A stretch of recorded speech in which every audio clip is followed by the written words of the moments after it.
வேறு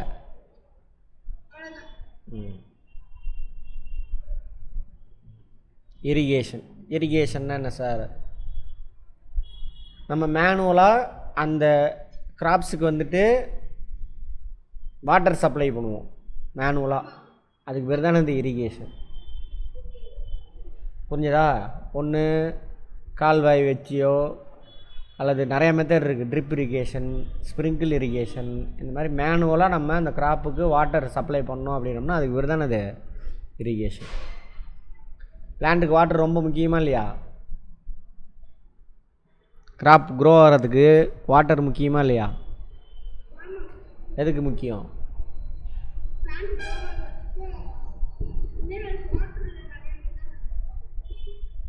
ஃபஸ்ட்டு என்ன பண்ணும்? ஃபோட்டோசிந்தசிஸ் நடக்க என்ன வேணும்? H2O மாலிக்யூல் வேணும். ஃபஸ்ட்டு அதை சொல்லு. ஃபஸ்ட்டு பாயிண்ட் அதுதான். ஃபோட்டோசிந்தசிஸ் தான் நமக்கான பேசிக் ஃபுட்டு. எல்லா பிளான்ட் அனிமல் எல்லாத்துக்குமே பேசிக் ஃபுட்ஸ் அதை ப்ரொடக்ஷன் பண்ணணும். அது போக எக்ஸ்ட்ரா மினரல்ஸ்லாம் தேவை. அந்த மினரல்ஸ் மண்ணில் இருக்கும், சரியா? அது தண்ணியில் வந்துட்டு என்ன ஆயிரும்? டைல்யூட் ஆகிருக்கும். அப்போது வாட்டரை சக் பண்ணி இழுக்கும் வேறு மூலியமா பிளான்ட்டு. அப்போ அந்த மினரல்ஸ் என்ன ஆகும்? அந்த டைல்யூட் ஆகி இருக்கு இல்லையா வாட்டரில், அதுவும் அப்படியே மேலே போகும். பிளான்ட்டுக்கு தேவையான மினரல்ஸும் அங்கேருந்து கிடைக்கும். நியூட்ரியன்ஸ் மினரல்ஸ்லாம் இருக்குல்ல, அதுவும் கிடைக்கும். அது ரெண்டாவது பாயிண்ட். அப்போ வாட்டர் இல்லைன்னா கிராப் வந்து ஒழுங்காக க்ரோ ஆகாது. க்ரோ ஆகலை அப்படின்னாக்கா அது ஒழுங்காக சீட்ஸ் கொடுக்காது. சீட்ஸ் தான் நமக்கான ஃபுட்டு. கரெக்டா? All living beings NEET water to live. Water is important for proper growth and development. நமக்குமே ஒழுங்காக ப்ராப்பராக வாட்டர் குடிச்சிட்டே இருக்கணும். இல்லைன்னா என்னவாது? மெட்டபாலிசம்னு சொல்லுவாங்க. கெமிக்கல் ப்ராசஸ் நம்ம உடம்புல ஒழுங்காக நடக்கலை அப்படின்னா தலைவலி இதெல்லாம் வரும், சரியா? உயிரே போயிடும். ஓகேவா? Water is absorbed by the plant. பிளான்ட்டோட ரூட்ஸ் இருக்குல்ல, அதான் அப்சர்வ் பண்ணுறாங்க. அலாங் வித் வாட்டரோட சேர்த்து எதெல்லாம் எடுக்கிறாங்க? மினரல்ஸு, அதுக்கான நியூட்ரியன்ஸ், ஃபெர்டிலைசர்ஸ், அதெல்லாம் அப்சர்வ் பண்ணிக்கும். பிளான்ட்ஸ் கண்டெயின் நியர்லி, பாருங்கள், பிளான்ட்டில் 90% வாட்டர் இருக்குது. அது போதுமானாலும் 90%ஓட அந்த பர்சன்டேஜ் குறைய பிளான்ட் வந்துட்டு என்ன ஆகும்? இப்போ நமக்கு தண்ணி வாட்ரு நம்ம பாடியிலேயே வாட்டர் சப்ளை, வாட்டர் கண்டென்ட் கம்மியாகிடுச்சுன்னா தலைவலி எடுக்கும். அப்போ தண்ணி குடிக்க சொல்லுவாங்க டாக்டர். புரியுதா? ஆனால் பேலன்ஸாடாக இருக்கணும் எல்லாமே. அது மாதிரி இப்போ பிளான்ட்டில் 90% வாட்டர் இருக்கணும். அது கம்மியாச்சு அப்படின்னாக்கா அது ஒழுங்காக வளராது. நம்மளை மாதிரி தான், அதுக்கு டிசீஸ் வந்துடும். அப்போ ஒழுங்காக என்ன இருக்காது? ப்ரொடக்ஷன் இருக்காது. ஓகேவா? Water is essential because germination of seeds does not take place under dry conditions. Germination என்னன்னு புரியுதா? என்ன? Very good. அதாவது சீடில் என்ன இருக்கும்?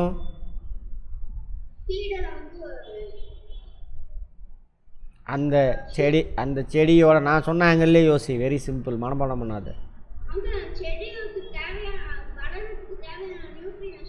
வேற அதுதான் நியூட்ரியன்ஸ்னு சொல்லிட்டு ஒரு வாரத்தில் இறங்கிடுச்சு. வேற என்ன இருக்கும்? அந்த செடியோட ஒரு செல், அதோட குட்டி இருக்குல்ல, அந்த குட்டி அதில் இருக்கும். ஃபஸ்ட் நாளே நடத்தின ஞாபகம் இருக்கா? அந்த செடியோட குட்டி இருக்கும். அந்த குட்டிக்கு தேவையான நியூட்ரியன்ஸை தான் ப்ரொடக்ஷன் பண்ணி அது அதிலே சேர்த்து வச்சுருக்கும். அது மேலே கவர் ஆகிருக்கும். ட்ரையாக இருக்கும் பொழுது இந்த குட்டி இருக்குல்ல, இந்த செல்லு, அது பாட்டில் இருக்கும். அதே நீ விதையை விதைச்சிட்டு தண்ணி தெளித்து விட்ட அப்படின்னாக்கா இது முளைக்க ஆரம்பிச்சிடும். முளைக்குதுன்னா என்ன அர்த்தம்? இந்த ஒரு செல் இருக்குல்ல, அது இந்த ஃபுட்டெல்லாம் எடுத்து சாப்பிட்டுட்டு நிறைய செல்லாக ஃபார்ம் ஆகும். அதான் வந்து என்னது? க்ரோயிங். இங்கிலீஷில் அதுக்கு பேர் என்னது? ஜெர்மினேஷன். அதுக்கப்புறம் இது வளர ஆரம்பித்து அது ஸ்டெடியானவன வேர்லாம், ரூட்ஸ் எல்லாம் உள்ளே போனதுக்கப்புறம் அதுவே என்ன பண்ணும்? ஃபோட்டோசிந்தசிஸை ஸ்டார்ட் பண்ணிக்கும். ஞாபகம் இருக்கா? அப்படி அந்த சீட்டில் இருக்கக்கூடிய ஒரு செல்லு அவங்க அம்மா சேமித்து வச்சுருக்க இந்த நியூட்ரியன்ஸ்லாம் எடுத்துக்கிட்டு பல செல்லாக வளருதில்ல, அந்த ப்ராசஸுக்கு பேர் தானே அது ஜெர்மினேஷன்.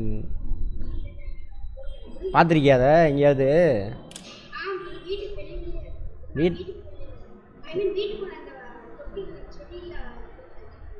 விதை போட்டு முளைக்க வைக்கிறியா?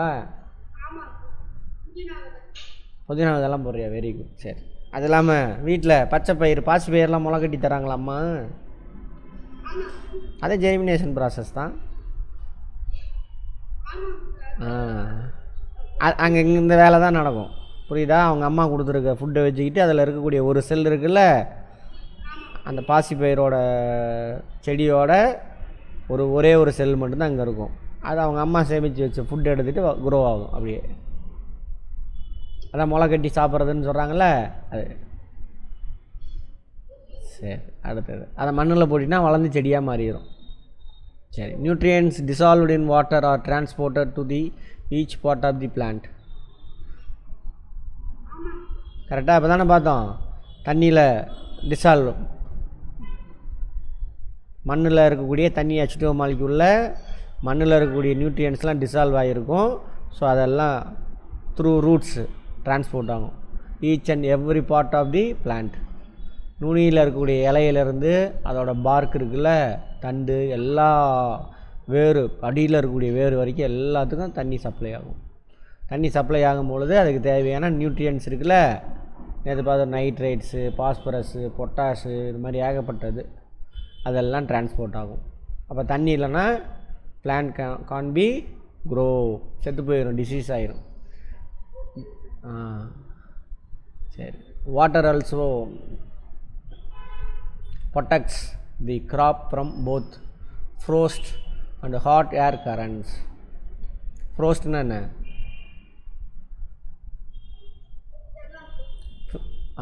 ஃப்ரீஸ் ஆகிறது, ஐஸ் கட்டியாக மாறிடுச்சுன்னா அவ்வளோதான், பிளான்ட் செத்து போயிடும்.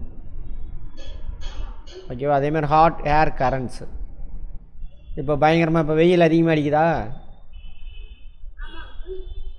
அப்போது அட்மாஸ்பியரில் டெம்பரேச்சர் அதிகமாக இருக்கும்.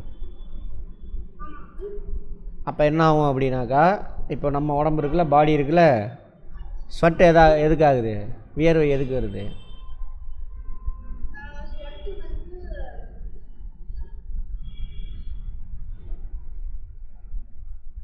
சரி சொல்கிறேன் பாரு.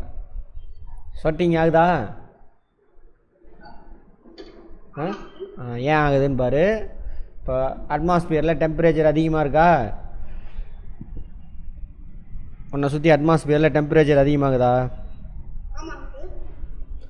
ஹியூமன் பாடியினுடைய ஆவரேஜ் டெம்பரேச்சர் எவ்வளவு? 20 to 35. சரி பரவாயில்ல, 30 டிகிரி செல்சியஸ். ஓகேவா? 37 டிகிரி செல்சியஸ், 30 இல்லை 37, 36.9 இவ்வளோதான் இருக்கணும். இதோட கொஞ்சம் அதிகமாக போனால் தாங்கும், அதோட கொஞ்சம் கம்மியானால் தாங்கும் நம்ம பாடி. புரிஞ்சுதா? இந்த ஆவரேஜ் பாடி டெம்பரேச்சர்.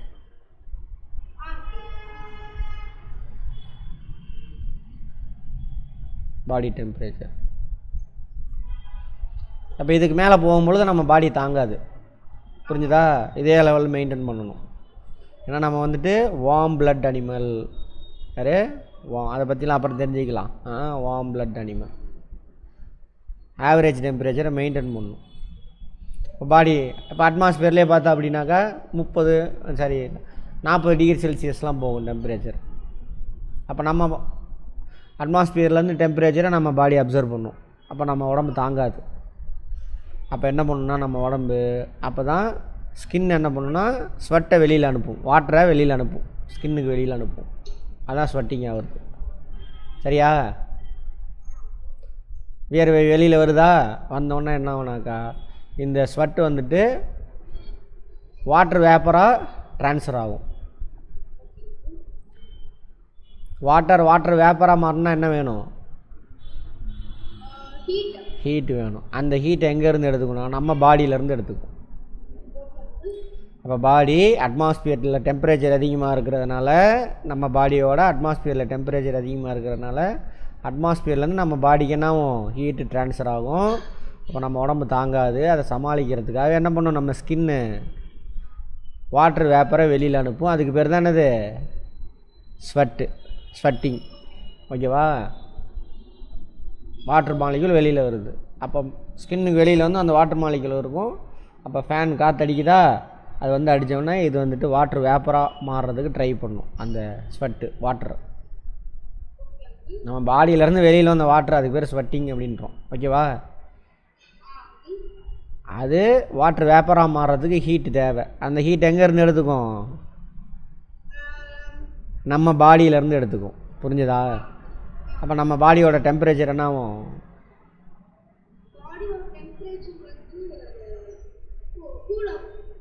குறையும். புரிஞ்சுதா? கூலாகுங்கிறத விட்டுரு. யாரங்க நைனா சொல்லித்தராரா? நீ ப்ராக்டிக்கலாக சொல்லு. நம்ம உடம்புல வந்து பாடியோட டெம்பரேச்சர் எடுத்துக்கும். யார் எடுத்துக்குவா? ஸ்வெட்டு. சரியா? அப்போ எடுத்துகிட்டா நம்ம பாடியில் டெம்பரேச்சர் என்ன ஆகும்? குறையும். அதுக்காக தான் ஸ்வெட்டிங் வருது. இதே வேலை தான் எங்கே நடக்கும்? பிளான்ட்லேயும் நடக்கும். பிளான்ட்டுக்கிட்ட எப்பயுமே ஜில்லு ஜில்லுன்னே இருக்கா? அதோட ரூட்ஸ்லேருந்து பைப் மாதிரி நம்மளோட பிளட் வெசல் மாதிரி அதுக்கு ஒரு வெசல் இருக்கும். சைலம் அப்படின்னு சொல்லிட்டு ஒரு வெசல் இருக்கும். அதெல்லாம் பார்ப்போம். அது அந்த ட்ரீயோட லீவ்ஸ் இருக்குல்ல, அது வரைக்கும் அட்டாச் ஆகிருக்கும். சேம் இதே ப்ராசஸ் நடக்கும். இப்போ எங்கள் டெம்பரேச்சர் மரத்தை சுற்றிலும் அதிகமாச்சுன்னு வச்சுக்கோ, ஹீட் அதிகமாக இருந்ததுனாக்கா அந்த லீவ்ஸில் வந்து போர்ஸ் இருக்கும், ஓட்டை. அந்த போர்ஸ் ஓப்பன் ஆகிக்கும். ஓப்பன் ஆனவுடனே இங்கே இருக்கக்கூடிய லிங்க் ஆகிருக்குல்ல பைப்பு, வீட்டில் பைப் மாதிரி, தண்ணி பைப் மாதிரி, இங்கே தண்ணி பைப் ஓப்பன் பண்ணிட்டேன். அப்போ அங்கே ஓப்பன் ஆன போர்ஸ் ஓப்பன் ஆனவுடனே இங்கே உள்ள H2O மாலிகுல் ஆவியாகி மேலே போகும். அப்போ அதுக்கு ஹீட்டு தேவை. ஹீட் என்ன பண்ணுவோம்? அந்த லீவ்ஸ் மேலே படுதில் அட்மாஸ்பியர் அங்கேருந்து எடுத்துகிட்டு போகும். அப்போ எப்படி நம்ம பாடி கூல் ஆகுதோ அதே மாதிரி கூல் ஆகும். எது? பிளான்ட்ஸு. புரிஞ்சுதா? அதனால தான் மரத்துக்கு அடியில் எப்பயுமே ஜில்லு ஜில்லுன்னு இருக்கும். அதேமாதிரி இப்போ தண்ணி பானை வச்சுருக்காங்களா? இப்போ பானை தண்ணி எப்படி இருக்கும் எப்பயுமே? ஏன்? இதே ப்ராசஸ் தான்.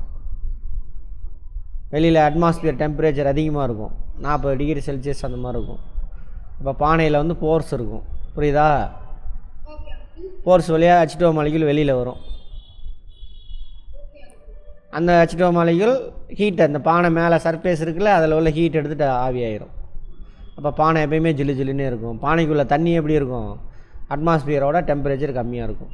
அதனால தான் பானை தண்ணி கூலிங்காக இருக்குது. புரிஞ்சுதா? இந்த மாதிரி கான்செப்ட் கொஸ்டின் தான் உனக்கு கேட்பாங்க எல்லாமே. இந்த ஒரு வார்த்தையில் அவ்வளோ இருக்காங்க பாருங்கள். அதேமாதிரி ஃப்ரோஸ்ட் ஆகாமல் பார்த்துக்கும். ஃப்ரோஸ்ட்னால் ஃப்ரீஸ் ஆகிறது. ஃப்ரீஸ் ஆனால் அவ்வளோதான், H2O மாலிகுல் சப்ளை இருக்காது, செத்து போயிடும் மரம். அதுமாதிரி ஹாட் ஏர்ஸ் சொன்னேன் இல்லையா? வெயில் காலத்தில் அட்மாஸ்பியரில் டெம்பரேச்சர் அதிகமாக இருக்கும். அப்போயும் என்ன ஆகும்? தண்ணி இல்லைன்னா இந்த டெம்பரேச்சர், அதோட பாடி டெம்பரேச்சரை மெயின்டைன் பண்ண முடியாது. ஸோ செத்து போயிடும் மரம். அது எல்லாத்துக்கும் தேவை. புரிஞ்சுதா? இதுக்கு கிராப்புக்கு வாட்டர் வந்து இதுக்கெலாம் தேவை. To maintain the moisture of the soil for healthy crop growth, fields have to be watered regularly. புரியுது என்னென்னு? ஃபீல்டுனா லேண்டு. ஸோ இதுக்கெல்லாம் வந்துட்டு வாட்டர் தேவை கிராப்புக்கு. ஸோ நம்ம ரெகுலராக அந்த கிராப் ஒழுங்காக க்ரோ ஆகணும் அப்படின்னாக்கா நம்ம ரெகுலராக என்ன பண்ணணும்? அந்த கிராப்புக்கு வாட்டர் தண்ணி பாய்ச்சணும் அப்படின்றாங்க. வாட்டர்டு மீன்ஸ் அது இது நவுனு. அதான் சொல்கிறேன். எதுக்கெலாம் தேவை வாட்ரு கிராப்புக்கு?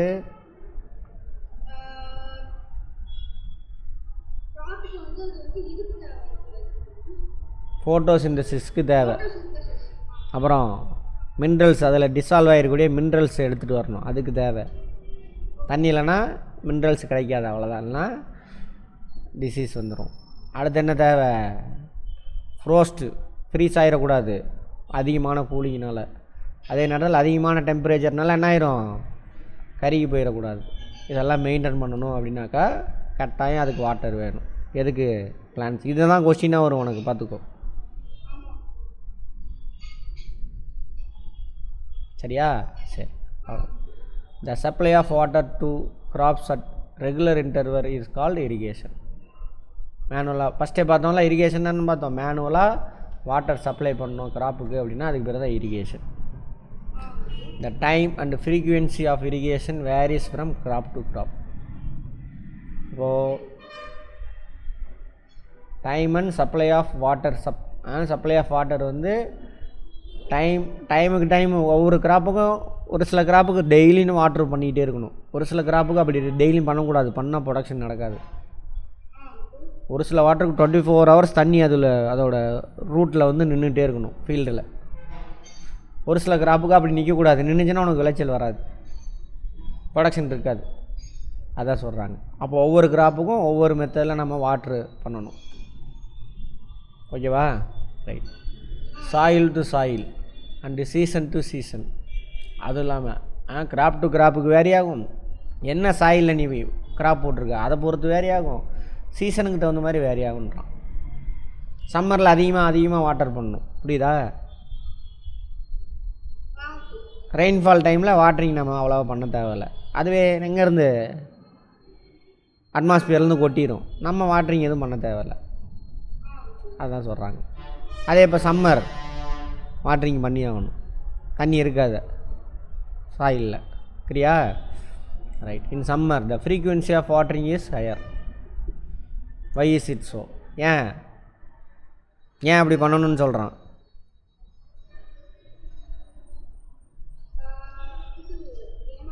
ஃப்ரீயாக யோசி, அங்கே யாரையும் பார்க்காத, நீ பாட்டில் ஃப்ரீயாக யோசி. பாரு, அந்த கிராப்புக்கு தேவையான பிளான்ட்டுக்கு தேவையான வாட்டர் எங்கேருந்து உறிஞ்சும்? அது ரூட்ஸ்லேருந்து சாயிலேருந்து உறிஞ்சுமா? இப்போ ஹாட்டாக இருக்கா, சம்மரா? ரெயின்ஃபாலே இல்லை, ரொம்ப நாளாச்சா? ரெயின்ஃபாலே இல்லை, ஆமாம் தானே? அது ஓகே, அதை விட அது ஏதோ அது கன்வெக்ஷன் கரண்ட். அது போன மாதம் ரெயின்ஃபால் இருந்துச்சா? இப்போ இது வந்து கன்வெக்ஷன் கரண்ட், அது வருது சம்மரில், அது விட்டுருக்கா, அப்புறம் பேசிக்கணும். இப்போ ரெயின்ஃபால் இல்லை போன மாதம்லாம். அப்போ அட்மாஸ்பியரில் H2O மாலிக்யூலோட நம்பர்ஸ் கம்மியாயிரும். அப்போது சாயிலில் இருக்கக்கூடிய H2O மாலிக்யூலாம் ஆவியாகி மேலே போயிடும். அப்போ சாயிலில் என்ன இருக்காது? H2O மாலிக்யூல் இருக்காது. சாயிலில் இருந்தால் தான் என்ன பிளான்ட்டு அப்சர்வ் பண்ணி இந்த ப்ராசஸ்லாம் நடக்கும். அப்போ அந்த டைமில் நீ என்ன பண்ணணும்? ரெகுலராக வாட்டரிங் பண்ணணும். அதான் சொல்கிறாங்க. In summer why the frequency of watering is higher. Why தான் காரணம்.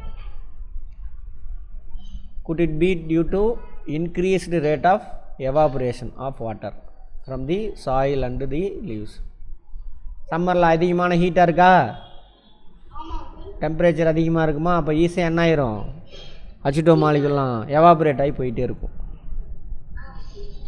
அதான் காரணம் அப்படின்றாங்க. அதான் காரணமானு கேட்குறாங்க. எஸ், ஆமாம், ரைட்.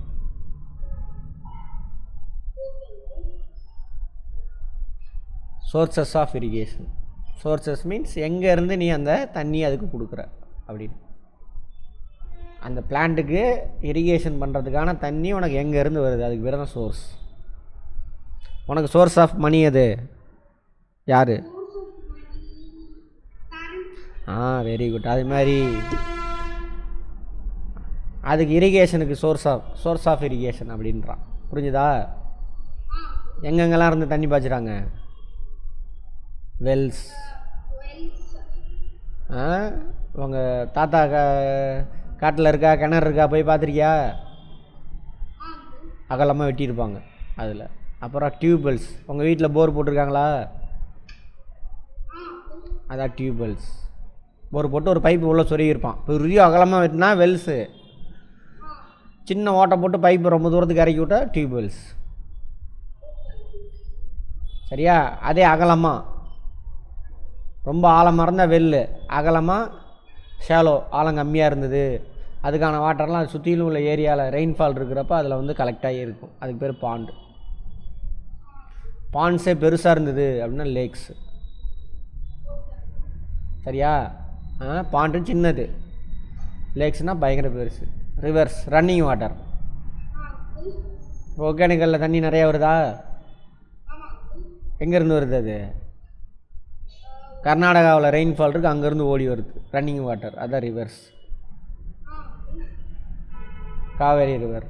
அதை நம்ம என்ன பண்ணுறோம்? ஒரு இடத்துல செவரு போட்டு கட்டி தடுத்து வச்சிட்டோம். அதுக்கு பேர் என்னது?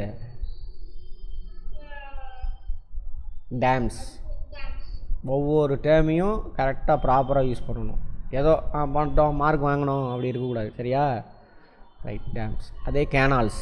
கேனால்ஸ் அப்படின்னாக்கா இப்போ காவேரி ரிவர் இருக்குல்ல, அதுவாக நேச்சுரலாக கர்நாடகாவில் மழை பெய்யுது வெஸ்டர்ன் காட்ஸில், அதுவே ஒரு ஸ்லோப்பில் அதுவாக ஒரு பாதையை உருவாக்கிக்கிச்சு.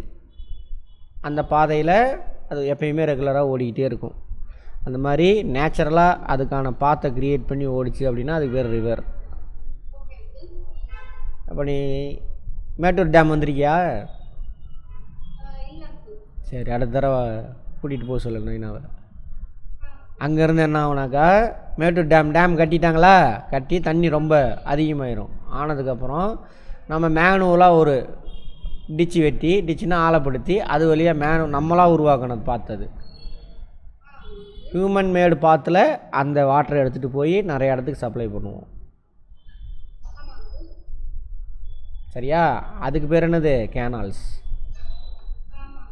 நேச்சுரலாக ஒரு பாத்தில் வாட்டர் ஃப்ளோ ஆகிட்டு இருந்தால் ரிவர்ஸு.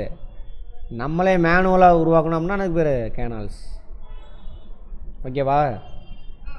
நாளைக்கு இந்திரா காந்தி கேனால் எங்கே இருக்குதுன்னு பார்க்கணும், பார்த்து சொல்லணும் எனக்கு. இந்திரா காந்தி கேனால். ரைட். இதெல்லாம் வந்துட்டு சோர்சஸ் ஆஃப் இரிகேஷன். இதான் பாண்டு. சரி, பாண்டாது வெல். பாண்டாது வெல். அதெல்லாம்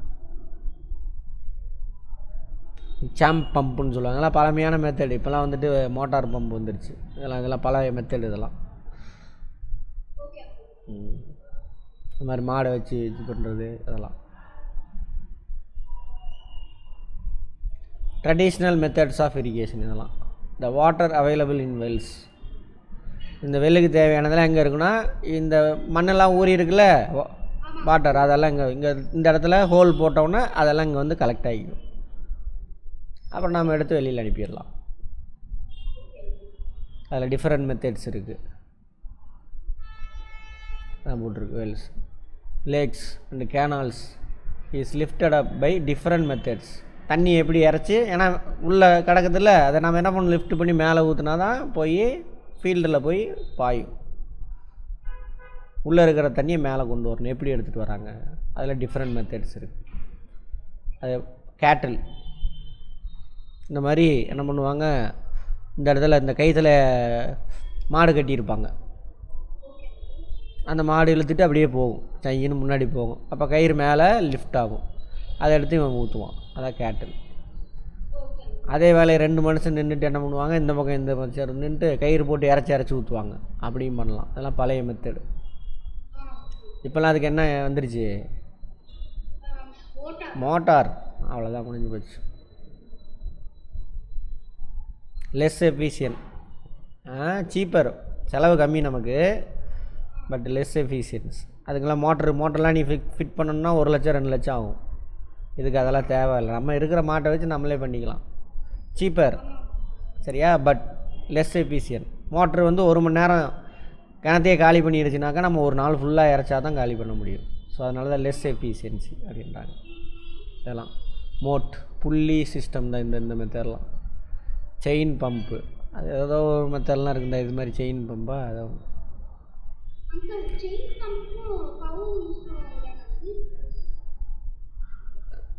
செயின் பம்புனா எப்படி இருக்குன்னு தெரில, பார்ப்பாருங்க.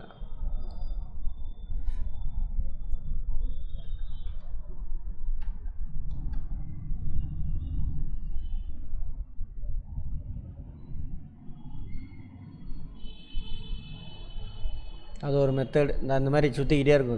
அது சுற்ற என்ன ஆகுனா, இந்த சின்ன சின்ன பக்கெட்டு மாதிரி இருக்குங்க, அந்த பக்கெட்டு கொண்டு வந்து தண்ணியை மேலே கொட்டிட்டு அப்படியே ரவுண்ட் அடிச்சுட்டே இருக்கும்.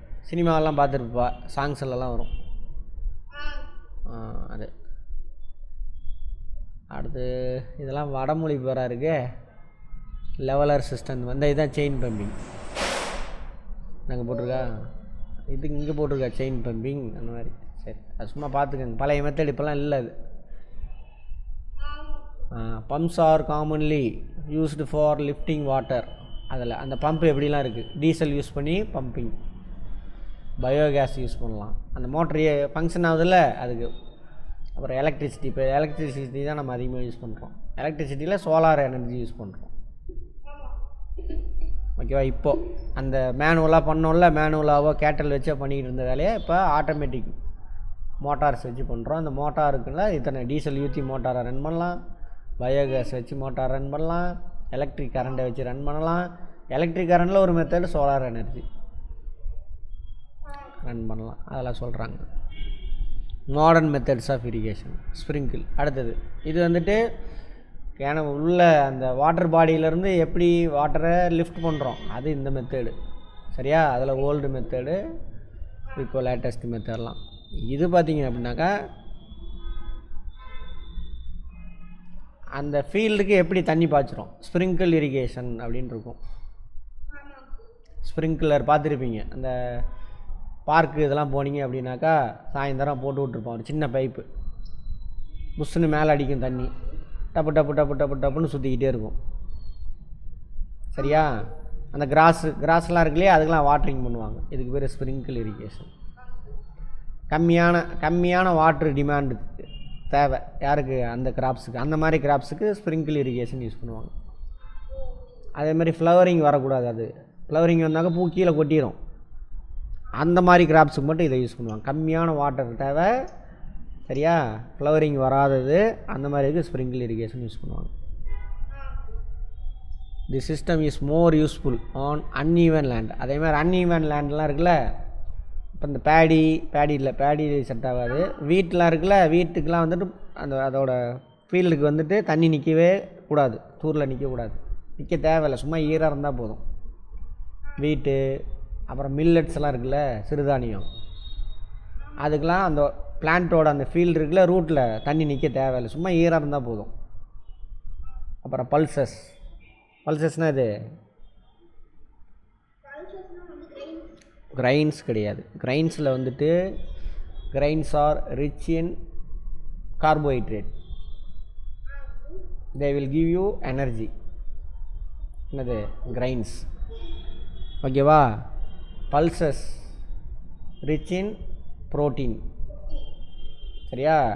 தே will be used for body growth. புரியுதா? பல்சஸ்னால் பருப்பு இருக்குல்ல, பருப்பு வகை,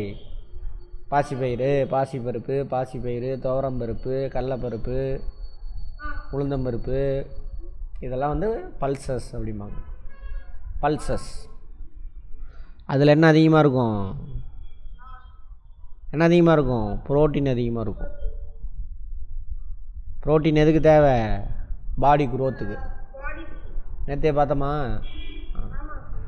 அது நீ ஒன்று சொன்னேன், கிரைன்ஸு, வீட்டு இதெல்லாம் கிரைன்ஸு, மில்லட்ஸு, பேடி இதெல்லாம் வந்து கிரைன்ஸ். இவங்க இதுலேயும் ப்ரோட்டீன் இருக்கும், பட் ரிச் எது ரிச்சு அதிகமாக இருக்கும்? கார்போஹைட்ரேட்லேருந்து நமக்கு என்ன கிடைக்கும்? எனர்ஜி கிடைக்கும், ஹீட்டு. பார்த்தோமா? ஆமாம். ஆனால் கார்போஹைட்ரேட் தான் basic food for all living things, whether it is plant or animal, எதாவது மைக்ரோப்ஸ் எதாக இருந்தாலும் அவங்களுக்கான பேசிக் ஃபுட் எது? கார்போஹைட்ரேட்லேருந்து தான் புரோட்டீன் சிந்தசிஸ் ஆகும், கார்போஹைட்ரேட்லேருந்து தான் ஃபேட்டு கிடைக்கும், கார்போஹைட்ரேட்லேருந்து தான் விட்டமின்ஸ் கிடைக்கும். புரியுதா? பார்ப்போம், அதெல்லாம் போக கற்றுக்கலாம். சரி. Sprinkler system on uneven land where sufficient water is not available. அதே மாதிரி கம்மியான தண்ணி இருக்குது அந்த இடத்துலையும். அதே மாதிரி அன்ஈவன் லேண்டு, மேடு பள்ளமாக இருக்குல்ல, அந்த மேடு பள்ளமான லேண்டில் எதெல்லாம் போடுவாங்க? வீட்டு, ஓகேவா, மில்லட்ஸ்லாம் எது? மில்லட்ஸ்னால் சிறுதானியம் உணவுலாம் போய் சாப்பிட்றீங்கள, ராகி, கம்பு, கேழ்வரகு, அதெல்லாம். பல்சஸ் வேறு, அது பருப்பு வகைகள். மில்லட்ஸு, சீரியல்ஸ்லாம் ரிச் இன் கார்போஹைட்ரேட். பல்சஸ் வந்துட்டு ப்ரோட்டீன் ரிச் ஃபுட்ஸ். சரியா? ரைட். பல்சஸ்ஸு மில்லட்ஸ்லாம் வந்துட்டு ட்ரை லேண்டில் தண்ணி தூரில் தண்ணி நிற்க வேண்டிய அவசியம் இல்லை. அந்த மாதிரி லேண்டு, தண்ணி கம்மியாக இருக்கக்கூடிய லேண்டு, அப்புறம் அன்ஈவன் லேண்டு, அண்டுலேட்டிங் அப்படின்னு சொல்லுவாங்க, மேடு பள்ளமான லேண்டு, அந்த மாதிரி இடத்துலலாம் இந்த ஸ்ப்ரிங்கிள் இரிகேஷன் யூஸ் ஆகும். கேட்பாங்க, பார்த்துக்கங்க. ஸ்ப்ரிங்கிள் 4 இதை கொடுத்துட்டு இது எந்த லேண்டில் வந்து ஸ்ப்ரிங்கிள் இரிகேஷன் வந்து யூஸ் பண்ணலாம் அப்படின்னு கேட்பாங்க. ஓகேவா? Not available the perpendicular pipes. பர்பண்டிகுலர்னா என்ன அர்த்தம்? செங்குத்தாக நிற்கும் பைப்பு. இப்படி தரையிலேருந்து செங்குத்தாக நிற்கிறது 90 டிகிரி, அதான் பர்பண்டிகுலர் அல்லது வெர்டிக்கல். பைப் மேலே நிற்கும், அங்கேருந்து தண்ணி புஷ்ஷுன்னு மேலே பீச்சு அடிக்கும். இங்கேருந்து மோட்டரில் பம்ப் பண்ணுவாங்க, அல்லது இப்போ ஓவர் ஹெட் டேங்கில் வச்சுருவாங்க. திறந்து விட்டோன்னா டியூ டு கிராவிட்டி, சரியா, இங்கே புஷ்ஷுன்னு வெளியில் அடிக்கும், கரன்னு சுற்றும். அப்போ எல்லா பக்கமும் வாட்டர் ஸ்ப்ரெட் ஆகும். ஓகேவா? Perpendicular pipes having rotating nozzles. சொன்னேன் இல்லையா, அங்கே ஒரு இது இருக்கும், மூக்குமாரி இருக்கும், அது ரொட்டேட் ஆகிட்டே இருக்கும். அது வழியாக தான் தண்ணி வெளியில் வரும், ஸ்ப்ரெட் ஆகும். on the top or joined to main pipelines at regular intervals. இதான் மெயின். ரெகுலர் இன்டர்வல்னால் புரியுதா? இதான் மெயின் பைப்லைன். இது பர்பெண்டிகுலர் பைப்பு, அது ரொட்டேட்டிங் நாசில். சரியா? ரெகுலர் இன்டர்வல்னால் இங்கே பாருங்கள், இங்கே ஒரு பைப் இருக்குது, கரெக்டாக 10 மீட்டர்னா 10 மீட்டர்ஸ் தள்ளி அடுத்த ஒரு பைப் இருக்கும். ஏன்னா இது எவ்வளோ ஃபோர்ஸில் எவ்வளோ ஏரியாவுக்கு வந்து வாட்டரிங் பண்ணணும்னு தெரியும் அவனுக்கு. ஏன்னா இவ்வளோ ஃபோர்ஸில் தண்ணி வருது அப்படின்னு. அப்போ அவ்வளோ கேப்பில் அங்கங்கே கரெக்டாக வச்சுருக்கோம். அப்போ எல்லா ஃபீல்டுக்கும் என்ன ஆயிரும்? தண்ணி கிடச்சிரும். இதெல்லாம் என்ஜினியர் பிளான் பண்ணுவான். சரியா? ரைட். அடுத்தது, when water is allowed to flow through the main pipe under pressure. சரியா? ப்ரெஷரில் with the help of pump motor pump வச்சு ப்ரெஷர் கொடுப்பாங்க, அல்லது ஓவர் ஹெட்டில் மோட்டர் வச்சு பெரிய ஓவர் ஹெட் டேங்கில் உயரமான இடத்துல வச்சுருப்பாங்க. அப்போது உயரமான இடத்துலேருந்து வரும்பொழுது ப்ரெஷர் அதிகமாக இருக்கும். அப்படி இல்லை, டைரெக்டாக வெளிலேருந்து வருதுனாக்கா அந்த மோட்டருக்கு அது கனெக்ஷன் பண்ணிடுவாங்க. அதெல்லாம் நிறைய விஷயம் இருக்குது. என்ஜினியர் கால்குலேட் பண்ணி இவ்வளோ ப்ரெஷரில் தான் தண்ணி போகணுன்னு இருக்குது. எல்லாம் பைப்பெலாம் பிச்சுக்கிட்டு போயிடும். அதெல்லாம் கால்குலேஷன் பண்ணி என்ஜினியர் தான் அதோட வேலை, அதெல்லாம் செட் பண்ணியிருப்பாங்க. அதெல்லாம் ரொட்டேட்டிங் நாசில்ஸ். சரியா? ஓவர் அந்த பம்பிங் மூலிமா ப்ரெஷரில் வெளியிடும் பொழுது ரொட்டேட்டிங் நாசில் மூலிமா ரிலீஸ் ஆகும். எவ்வளோ ப்ரெஷர் வருதோ அது தெரியும், அதை வச்சு அவ்வளோ ஏரியாவுக்கு அதை வாட்டரிங் பண்ணும். இவ்வளோ விஷயம் இருக்குது. அதுக்கு தான் சயின்ஸ் புரிஞ்சுருக்கணும் இதை தயாரிக்கணும்னா. Right. It gets sprinkled on the crop as if it is raining. மழை பெய்கிற மாதிரி என்ன ஆகுது? மேலே செடி மேலே தண்ணி பாயும். Sprinkler is very useful for lawns. லான்ஸ்னால் என்னது? புல்வெளிலாம் இருக்குல்ல, அது போய் கிராஸிங்கில் விளாட்றல அங்கெலாம். காஃபி பிளான்டேஷன்ஸ், செவரல் அதர் கிராப்ஸ்க்கு யூஸ் ஆகுது அப்படின்றான்.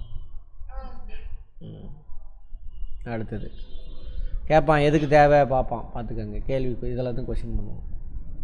அடுத்து ட்ரிப் இரிகேஷன். ட்ரிப்னால் ஒன்றும் கிடையாது, இங்கே பாருங்கள், அது மேலே பைப்பு வந்து புஷ்ஷுன்னு அடிக்கும், அது ஸ்ப்ரிங்கிள். ட்ரிப்னாக்கா ஒன்றும் கிடையாது, என்ன கிராப் இருக்கோ சரியா, அந்த கிராப்போட இப்போ மெயின் பைப் லைன் இருக்கும், அதுலேருந்து சின்ன பைப் லைன் போய் அந்த கிராப்போட ரூட் இருக்குல்ல, அதில் சொட்டு சொட்டாக விழுந்துக்கிட்டே இருக்கும். இது தண்ணி அதிகமாக தேவைப்படக்கூடிய கிராப்புக்கு இதை யூஸ் பண்ணுவாங்க. சரியா? ட்ரீஸுக்கு யூஸ் பண்ணுவாங்க. பிளான்ட்னாவே ட்ரீஸ் அதில் வந்துடும். ஓகேவா? ரைட். பனானா ட்ரீ, அப்புறம் வேறு என்ன இருக்குது? கோகனட் ட்ரீ, அப்புறம் மேங்கோ ட்ரீ, இது எல்லாத்துக்குமே இது யூஸ் பண்ணலாம். எதை? ட்ரிப்பு யூஸ் பண்ணலாம். ஏன் சார் இதனால் என்ன சார் பெனிஃபிட் அப்படின்னாக்கா, இதுலேயே நீ வந்து ஃபெர்டிலைசர்லாம் அனுப்பணுன்னாக்கா இங்கேயே ஒரு டேங்க் வச்சு அதில் மிக்ஸ் பண்ணி அனுப்பலாம். ஒன்று, நீ ஒவ்வொரு செடிக்கும் போயிட்டு ஃபெர்டிலைசர் போடணும், அதுக்கு ஆள் அப்பாயின்மெண்ட் பண்ணணும், அதெல்லாம் தேவையில்லை. ஒன்று. ரெண்டாவது, நீ ஓப்பன் கால்வாய் இருக்கும், வாய்க்கால்னு சொல்லுவாங்க, டிச்சின்னு சொல்லுவாங்க. ஓப்பனில் விட்டுனா அந்த வாய்க்கால் ஃபுல்லாக தண்ணி போகணும். சரியா? தண்ணி போகும்பொழுது நிறையா தண்ணியெலாம் இங்கே உறிஞ்சிக்கும், இன்னொன்று எவாபரேட் ஆகும். அப்போ நீ ட்ரையான ஏரியாவில் நீ அக்ரிகல்ச்சர் ப்ராசஸில் ஈடுபட முடியாது.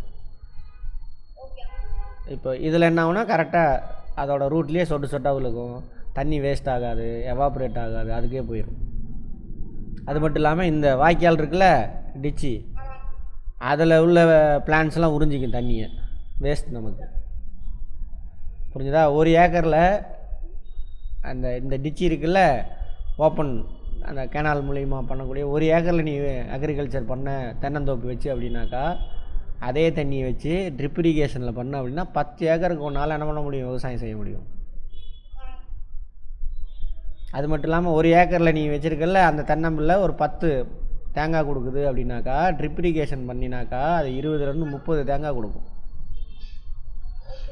அப்போ ப்ரொடக்டிவிட்டி அதிகமாகுது, ப்ரொடக்ஷனும் அதிகமாகுது. ப்ரொடக்டிவிட்டின்னா புரியுதா? ஒரு மரம்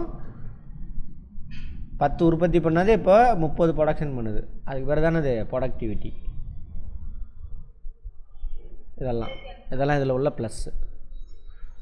In this system, the water falls drop by drop directly near the roots. கீழே விழுகுது வாட்டர், எங்கே விழுகுதாமா? ட்ராப் பை ட்ராப்பாக விழுந்துக்கிட்டே இருக்குது. எங்கே? நியர் தி ரூட் பக்கத்துலேயே விழுகும். So it is called drip system. It is best technique for watering fruit plants, gardens and trees. அது எல்லாத்துக்கும் water is not wasted at all. ஒருபோதும் தண்ணி வேஸ்ட் ஆகாது. நான் சொன்னால நிறைய வேஸ்ட் ஆச்சுல்ல, அப்படிலாம் ஆகாது. It is a boon in regions where availability poor. ரொம்ப அதிக அளவில் பயன்படுத்துகிறாங்க இதெல்லாம். எந்த மாதிரி ரீஜனில்? வாட்டர் பற்றாக்குறையாக இருக்கக்கூடிய ரீஜனில் அப்படி பயன்படுத்துவாங்க இதை. Where availability of water is poor. ரொம்ப கம்மியாக இருக்கிற இடத்துல ரொம்ப அதிக அளவில் பயன்படுது. தண்ணி நிறையா இருக்கிற இடத்துல தேவையில்லை, அதான் நிறையா தானே இருக்குது, பிரச்சனை இல்லை. அடுத்து ப்ரொடெக்ஷன் ஃப்ரம் வீட்ஸ்னால் என்னென்னு பார்த்தோம். அதை விட்டுருங்கண்ணா, வீட்ஸ்னால் என்னென்னு கேட்டேன், அதை மட்டும் சொல்லுங்கள்.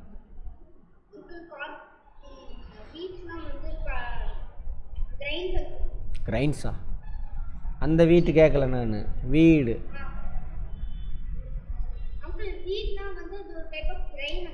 கிரைனா? கிரைனு செடி எல்லாம் ஒன்றா? சரி. Unwanted crops which grows along with wanted crops. புரியுதா? நமக்கு தேவையில்லாத செடி, நெல் செடி தான் நமக்கு நெல் கொடுக்கும், அது கூட வேறு செடியெல்லாம் சேர்ந்து வளரும், அது நமக்கு நெல் கொடுக்காது, அது வேஸ்ட்டு நமக்கு. ஸோ அந்த புல் இதெல்லாம் இருக்குல்ல, அதான் வந்து வீடு. ஏன் வீடு இருக்கக்கூடாது நம்ம கிராப்பு கூட?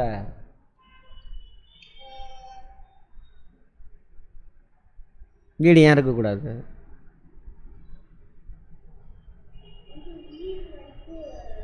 நீ ஃபெர்டிலைசர் போடுவியா உனக்கு தேவையான கிராப்புக்கு? அதை யார் எடுத்து சாப்பிட்ருவா? வீடு சாப்பிட்ரும். அதனால் உனக்கு பிரயோஜனமா?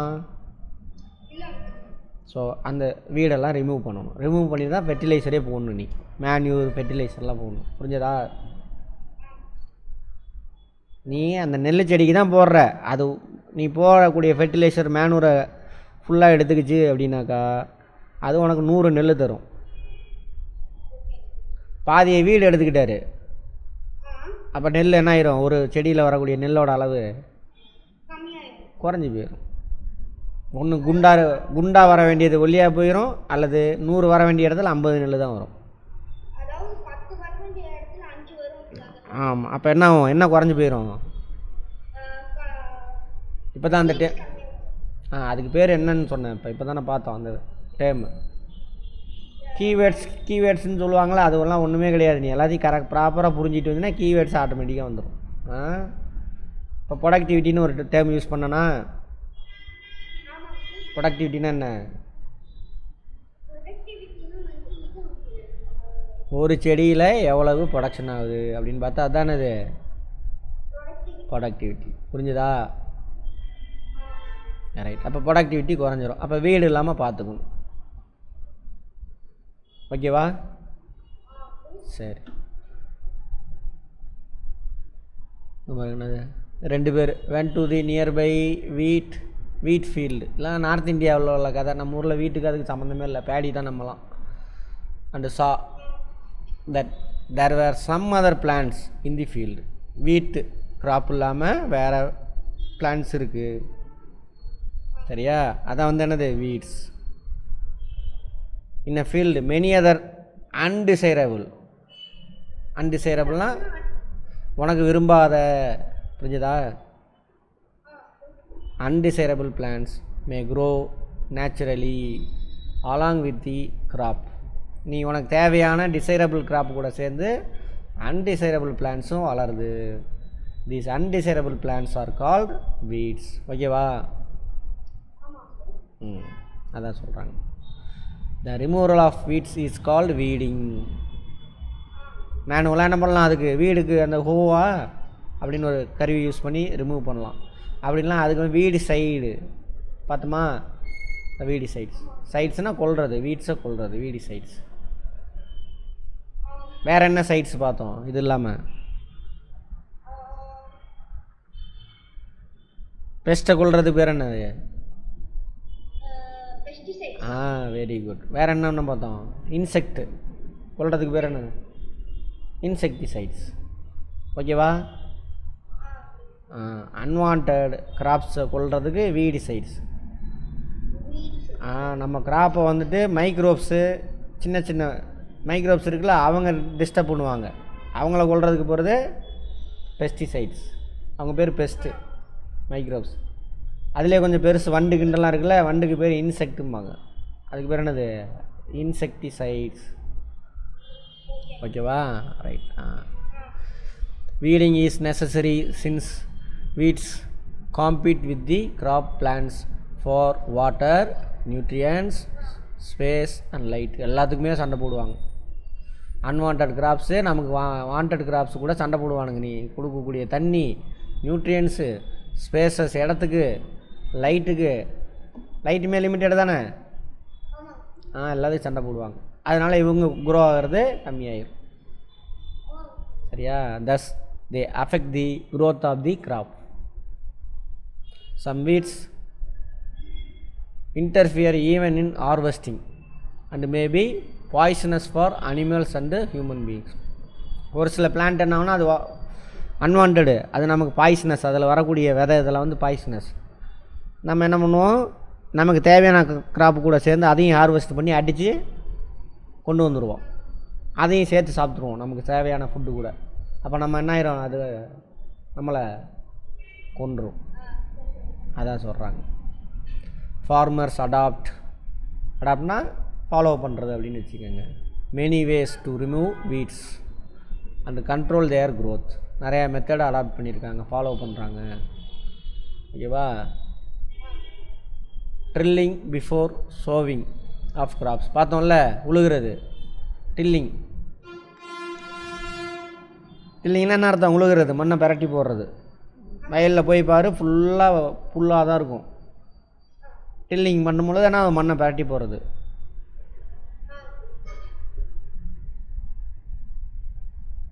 ஃப்ளா பார்த்தோம்ல, ஃப்ளாகிங் அப்படின்ட்டு, அதான் drilling. Uprooting and killing weeds. அப்ரூட்னா மண்ணை திருப்பி போட்டுரும், வேரெல்லாம் மேலே வந்துடும். அந்த புல்லோட வேரெல்லாம் மேலே வந்துடும், அது அப்ரூட்டிங். இப்போ வேரை பிடிக்கிட்டுனா அதுக்கு மேலே என்ன ஆகுது, அது வளராது. அதான் சொல்கிறேன், அதான் அப்ரூட்டிங் சொல்கிறேன். அப்ரூட்டிங். மண்ணுக்குள்ளே இருக்க வேண்டிய ரூட்டு மேலே வந்துருச்சு, அதான் அப்ரூட்டிங். புரியுதா? வார்த்தையிலே அர்த்தம் இருக்கும். Killing of weeds which may then dry up and get mixed with the soil. மண்ணோட கலந்து அது செத்து போய் என்ன ஆயிரும், அதுவே உரமாக மாறிடும் பொண்ணோட கிராப்புக்கு. அது ஒரு method. The best time for removal of weeds is before they produce flowers and seeds. அது ஃப்ளவரை உருவாக்கி அதோட சீடை உருவாக்கிடும். அதோட சீடுனா என்னது, அதோட குட்டி. சரியா? சீடு உருவாக்கிருச்சு, அப்புறம் போய் நீ அதை கொன்ன அப்படின்னாக்கா அந்த குட்டி அதில் விழுந்து என்ன ஆயிரும், அது முளைக்க ஆரம்பிச்சிடும் நிறையா. அப்போ ஃப்ளவரிங்க்கும் அது சீடிங் விடுறதுக்கு முன்னாடியே என்ன பண்ணிடணும், அதை கொண்டுறணும் அப்படிங்கிறாங்க. கரெக்டாக? இல்லைனா ஒரு செடி 100 சீடு உருவாக்கிறோம். அப்போ 100 செடி, இந்த ஒரு செடியை கொள்கிறோம். சீடிங் நடந்ததுக்கப்புறம் அந்த 100 குட்டியும் முளைச்சி 100 செடி வந்துடும். புரியுதா? அப்போது அந்த வீட்ஸை நம்ம ரிமூவ் பண்ணுறது எப்போ பண்ணணும்? ஃப்ளவரில் இருந்து தான் அந்த சீடு வரும். பார்ப்போம், அந்த கதையெல்லாம் அப்புறம் பார்ப்போம். சரியா? Right. The manual removal includes physical removal of weeds by uprooting or cutting them close to the ground from time to time. அதாவது என்ன பண்ணுவாங்க, இவங்களே நம்மளே மேனுவலாக போய் என்ன பண்ணுவாங்க, அந்த இது பார்த்தாலும் ஹூன்னு ஒன்று இருந்துச்சுல்ல, அதை வச்சு வெட்டி எடுக்கிறது, கட் பண்ணி எடுக்கிறது, அதெல்லாம் சொல்கிறாங்க. மேனுவலாகவும் பண்ணலாம். சரியா? டில்லிங் ஒன்று மெத்தடு, மேனுவலாக ரிமூவ் பண்ணுறது அதான். குர்பின்னா என்னது? அது நார்த் இந்தியன் வேர்டு. நம்மளது அந்த இங்கிலீஷ் வேர்டு வச்சுக்கலாம். களை வெட்டின்னு சொல்லுவாங்க இங்கிலீஷில். ஓகேவா? தமிழில் கொடுவால் கிடையாது, களை வெட்டி. சரி, அடுத்து. Weeds are also controlled by using certain chemicals, அதாவது வீடிசைட்ஸ். அந்த வீடை மட்டும் கொல்லும், நம்ம கிராப்பை கொள்ளாது. அதான். These are sprayed in the field to kill weeds. They do not damage the crops. அந்த மாதிரி ப்ராப்பராக இது பண்ணியிருப்பாங்க. Weedicides are diluted with water to the extent recovered and sprayed இந்த ஃபீல்டு வித் ஸ்ப்ரேயர் இருக்கும், கையில் வச்சு அடிச்சுட்டு போவாங்க. அப்படி அங்கே இருக்குது, இதான் ஸ்ப்ரேயர். உள்ளே பம்பிங் பண்ணிவிட்டு அடிச்சுட்டே போவாங்க. ஓகேவா? Right. The weeds. As already mentioned, weedicides are sprayed during the vegetative growth of the weeds before flowering and seed formation. Vegetative growth னா புரியுதா? அதாவது அதில் பூக்கிறதுக்கு முன்னாடி வளர்ந்து வருதுல்ல, செடியோட ஹைட் அதிகமாகிட்டே வரும். நல்லா வளர்ந்ததுக்கப்புறம் அப்போ தான் ஃப்ளவரிங் வரும். ஃப்ளவர் தான் என்னவா மாறும்? சீடாக மாறும். சரியா? அது அந்த ஃப்ளவர் வரதுக்கு முன்னாடி எவ்வளோ ஹைட்டாக வளருதோ அந்த டைம் பீரியடில் தான் வெஜிடேட்டிவ் க்ரோத் அப்படின்னு சொல்லுவாங்க. வெஜிடேட்டிவ் க்ரோத் புரியுதா? மரத்தோட சைஸ் பெருசாகும், அந்த கிராப்போட சைஸ் பெருசாகும். எவ்வளோ மேக்ஸிமம் வளர முடியுமோ வளர்ந்ததுக்கப்புறம் அப்புறம் ஃப்ளவர் வரும். ஃப்ளவரில் பாலினேஷன் நடந்துச்சு அப்படின்னாக்கா சீடு வரும். சரியா? அந்த ஃப்ளவர் வரதுக்கு முன்னாடி ஸ்டேஜ் இருக்குல்ல, அதுக்கு பேர் தான் வெஜிடேட்டிவ் க்ரோத் அப்படிம்பாங்க. அப்போயே நீ அதை கொண்டுடணும். சரியா? சீட்ஸ் வந்ததுக்கப்புறம் கொண்டினா வேஸ்ட்டு. சீடு வரதுக்கு முன்னாடி கொண்டினா அந்த ஒரு செடியோடு போயிடும். சீடு வந்ததுக்கப்புறம் நீ அந்த வீடு சைடு தெளிச்சு அப்படின்னாக்கா சீடில் உள்ளே இருக்குல்ல, அது எதுவும் ஆகாது. அந்த செடி மட்டும் சேர்த்து போகும். சீடு 100 சீடு வந்துடும், 100 செடி வந்துடும். புரியுதா? Spraying of weedicides may affect the health of the farmers. நமக்கு தொந்தரவு ஏற்படும்.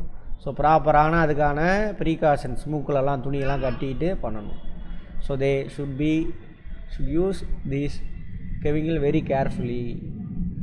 அந்த கலக்கிறாங்கள கான்சன்ட்ரேட்டடாக சின்ன டப்பாவும் இருக்கும், இவ்வளோண்டு ஊற்றி 100 கிராம் ஊற்றி இவ்வளோ தண்ணி ஊற்றணும். அந்த டப்பாவை ஓப்பன் பண்ணும்போது மூக்குக்கிட்ட வச்சுட்டு ஓப்பன் பண்ணான்னு வச்சுக்க செத்து போயிடுவான் ஆள். அப்படிலாம் நடந்திருக்கு. அதனால் கேர்ஃபுல்லாக பண்ணணும். மூக்கில் துணி கட்டிட்டு தான் அந்த வேலையை பண்ணணும். அதெல்லாம் இருக்குது. ஏன்னா வீடுங்கிறது என்னது? அது ஒரு செல்லு தான். ஆமாவா? நம்ம உடம்பு எதால் ஆணுச்சு? அவர் பாடி மேடப் ஆஃப் என்ன ஜஸ்வின்? ஹலோ? நம்ம பாடியும் செல்லால் ஆணுச்சு தான். அந்த செல்லு சாகும்பொழுது நம்ம உடம்புல உள்ள செல்லு என்ன ஆயிரும்? சாகும். ஜஸ்வின் கேட்குதா? ஹலோ ஜஸ்வின் கேட்குதா? அதான் சொல்கிறாங்க. இதோடு இருக்கட்டும். நாளைக்கு பார்ப்போம். நாளைக்கு இன்றைக்கி என்னென்ன பார்த்தோம் அதை சொல்லு பார்ப்போம்.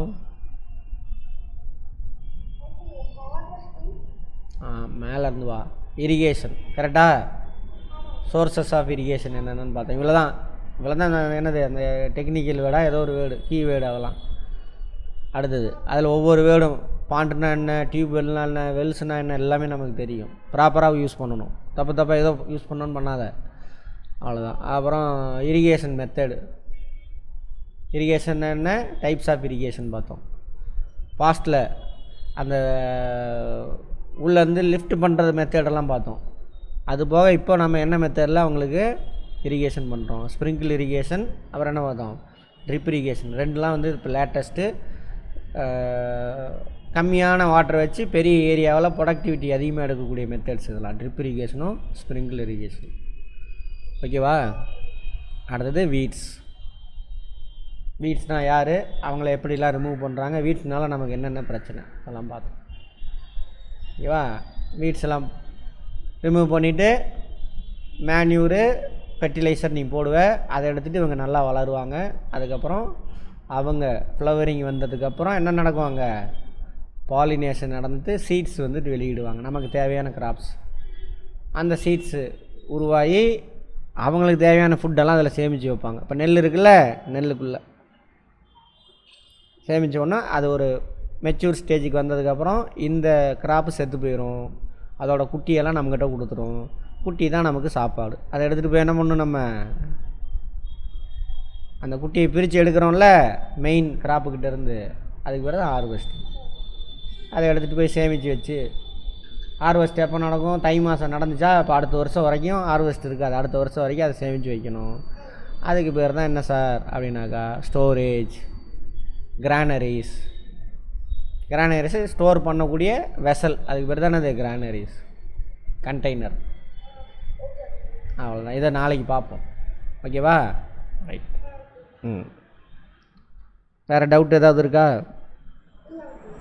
ரைட். ஒவ்வொரு டேமும் புரிஞ்சுக்கோ. டேம்ஸ் புரிஞ்சுக்கிறது தான் வார்த்தை. டேம்ஸை அந்த வேர்ட்ஸை புரிஞ்சுக்கிட்டுனா முடிஞ்சு போச்சு, அவ்வளோதான். அந்த வேர்ட்ஸை கொடுத்துட்டு என்னடா மீனிங்னு கேட்டானா சொல்ல போகிறோம், அவ்வளோதான். சரியா? ஆ.